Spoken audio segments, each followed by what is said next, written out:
ছোটবেলায় ভাবতাম বড় হলে হয়তো জীবনটা সুন্দর হয়ে যাবে, কিন্তু বড় হয়ে বুঝতে পারলাম ছোটবেলার থেকে সুন্দর আর কিছুই হয় না। কারণ তখন সুখের জন্য এত হিসাব ছিল না, ছিল না কোনো শর্ত, কোনো দায়িত্ব, কোনো বোঝাপড়া। তখন একটা ছোট্ট খেলনা পেলেই হাসি ফুটতো, সামান্য বকুনি পেলেই কেঁদে ফেলতাম, কিন্তু পরের মুহূর্তে সব ভুলে আবার খেলায় মেতে উঠতাম। আজ বড় হয়ে বুঝি সেই ভুলে যাওয়ার ক্ষমতা, সেই নির্মলতা, সেই স্বর্গের মতো সময় আর ফিরে পাওয়া যায় না। ছোটবেলায় যেখানে একটা চকলেটে পৃথিবীটা রঙিন লাগতো, আর সেখানে হাজারো জিনিস পেয়েও মন খালি লাগে।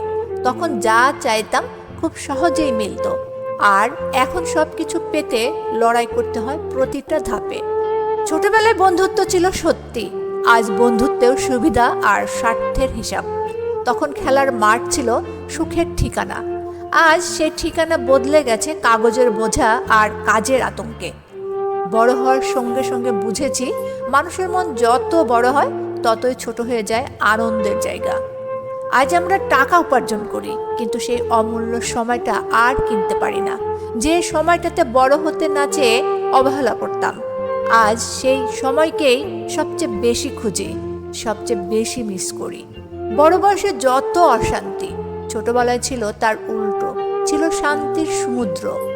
বড় হতে হতে শিখেছি, মানুষ যতই উচ্চতায় উঠুক, শৈশবের মতো পবিত্র সুখ আর কোথাও নেই।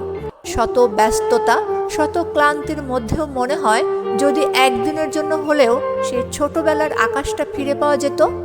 শৈশবে সেই নিষ্পাপ হাসিটুকু আজও বুকের গভীরে বাজে, কিন্তু জীবনের যন্ত্রণা সেই হাসিকে আর সহজে বাইরে আসতে দেয় না। আর বড় হতে হতে শুধু এটাই বুঝেছি, বয়স বাড়ে, দায়িত্ব বাড়ে, কিন্তু সুখ বরং ছোটবেলাতেই ফুরিয়ে যায়।